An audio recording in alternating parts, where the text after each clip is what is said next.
South Korean Seoul, once vibrant, was in decline. Broken streets and crumbling skyscrapers covered in garbage.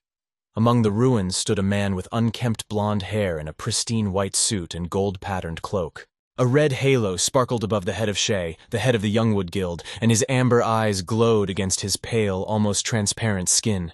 He was choking and breathing heavily. A man and a woman were lying next to the unconscious laymen. Not far away, a tall man in black, hooded hair, exhausted from the fight, was struggling to overcome fatigue. The conflict had captured the attention of passers-by, and horror and despair were evident in their eyes.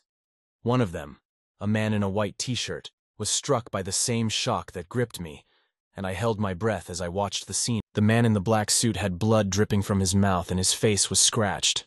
Though he was thin, he stood steadfastly, confidently clutching knives that glowed blue. His weak physique contrasted with the strength of his muscles, which were visible under the soft blue light.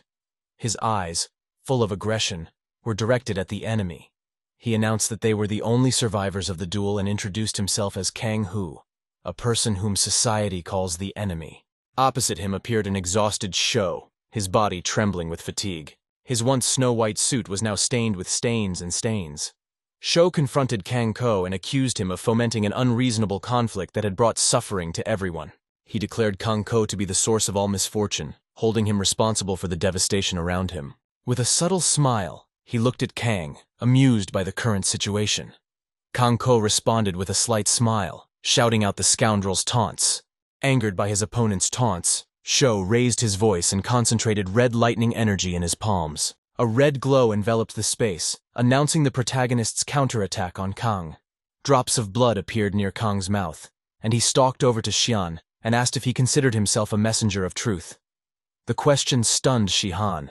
He narrowed his pupils and stared into the distance, disturbed by his opponent's words. Xian summoned Kang, angered by his words of justice. Surrounded by a dark blue aura, Kang prepared to repel the attack, while Xian, taking a fighting stance, claimed that he was in defense of everyone. The crowd was anxious, the air vibrating with fear of the upcoming confrontation. A terrified toddler clung to his mother, sobbing and screaming. Chen sharply accused his enemy of being an embodiment of evil and obstacles, sowing doubts about his morality. "What are you if not pure evil?" The enthusiastic crowd applauded, unanimously supporting Xian with loud voices.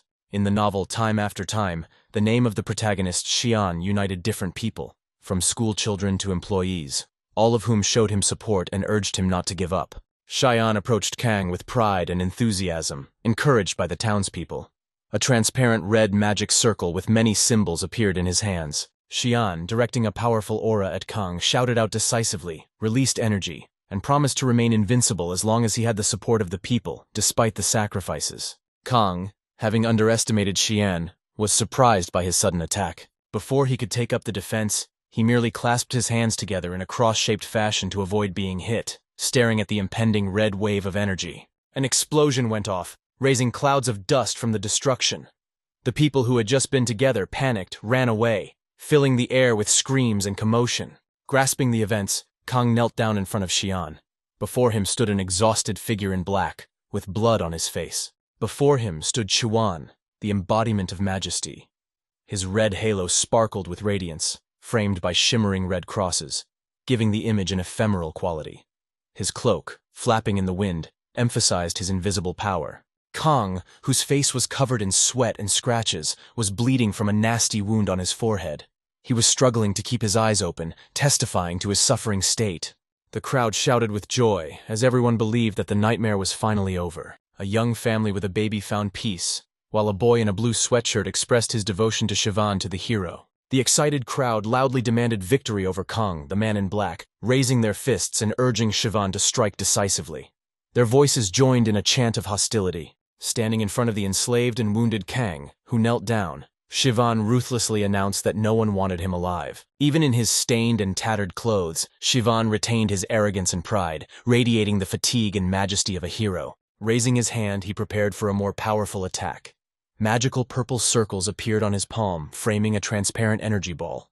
The exhausted Kang, resting his hands on his knees and trembling in his legs, looked at Xian with a hostile smile, feeling death approaching. Xian, announcing the end of Kang, threw the full force of his punch at him.